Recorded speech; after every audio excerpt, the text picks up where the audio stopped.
Welcome back to my channel. మనము ఎక్కడైతే time ఎక్కువగా వేస్ట్ చేసుకుంటూ ఉన్నామో ఒక్కసారి అబ్జర్వ్ చేయండి. మన రోజంతా టైం ఎలా అయిపోతుంది. కొద్దిమంది ఒక పని అడుగుతూ ఉన్నారు. మాకు డ్యూటీకి పోయేసి వచ్చిన తర్వాత అసలు టైమే ఉండట్లేదు. మీకెలా ఇంత టైం కలిసొస్తుంది? ఇన్ని ఎలా మీరు చేసుకోగలరు? ఇన్ని ఎలా బ్యాలెన్స్ చేస్తూ ఉన్నారు?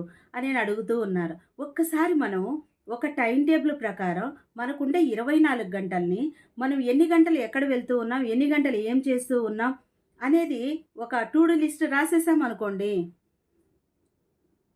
అక్కడే మనకు ఎక్కడ టైం అనేది ఎక్కువ పోతూ ఉంది అనేది మనకు అర్థమైపోతుంది. ఆ టైంలో మనం ఆ టైంను మనం ఎక్కడ ఇన్వెస్ట్ చేయొచ్చు, దేనికోసం ఉపయోగించొచ్చు.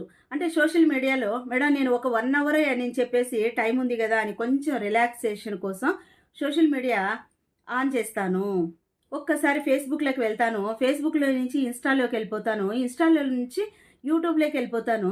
యూట్యూబ్ చూస్తూ ఉన్నప్పుడే ఒక నోటిఫికేషన్ వచ్చేస్తుంది వాట్సాపు. ఆ ఫ్రెండ్‌తో కొద్దిసేపు చాట్ చేస్తాను.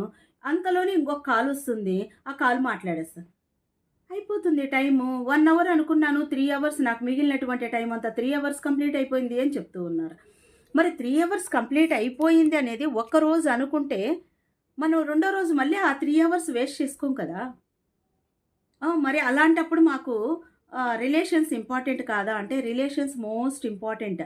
ఎందుకు అంటే, మనం సంఘజీవి. సోషల్ యానిమల్ కదా మనం. అందరితో కలిసి ఉండాలి, హ్యాపీగా ఉండాలి, మన రిలేషన్స్ బావుండాలి, మన సర్కిల్స్ అన్నీ కూడాను హ్యాపీగా ఉండాలి అంటే, మనకు కన్వర్జేషన్ అనేది హెల్తీగా ఉండాలి. కానీ ముందంతా మనం ఏం చేసాం? Only messages. మైండ్ అనేది ఓపెనే చేయట్లేదసలు. ఓపెన్ చేస్తే కదా మనలో ఉండే ఆ స్ట్రెస్ తగ్గాలి అనుకున్నా, మనలో వొకాబులరీ ఆహ్, ఏమంటారు పర్ఫెక్ట్‌గా మనం ఉపయోగించాలి అనుకున్న, ఆ ఇమోజిస్ చూసిన తర్వాత మనలో కొన్ని అంటే డోపమైన్ మనకు రిలీజ్ అయ్యేది ఎప్పుడు? మనం ఏదైనా హ్యాపీగా ఫీల్ అయినప్పుడు కదా! ఆ సంతోషము అనేటటువంటిది చూసిన తర్వాత గూడా పక్కన పెట్టేసి, మనం ప్రశాంతంగా ఏదో అట్లా చూసి స్కిప్ చేసుకుంటా ఎళ్ళిపోయామనుకో, మన మైండ్ సెట్ ఎలా మారుతుంది? అన్నీ కావాలి. మన టైం అనేది ఓన్లీ పని చేసుకోవడానికి మాత్రమే కాదు. ప్రతి దానికి మనం కేటాయించుకోవాలి. అది ప్రతి ఒక్కరికి డిఫరెంట్‌గా ఉంటుంది.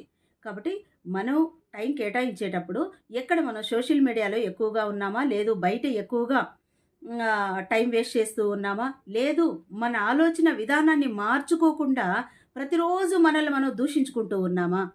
అనేది ఒక్కసారి చెక్ చేసుకున్నాము అంటే 100% మన మనసు మనకు నిదానంగా అయినా గూడా నిజమే చెప్తుంది.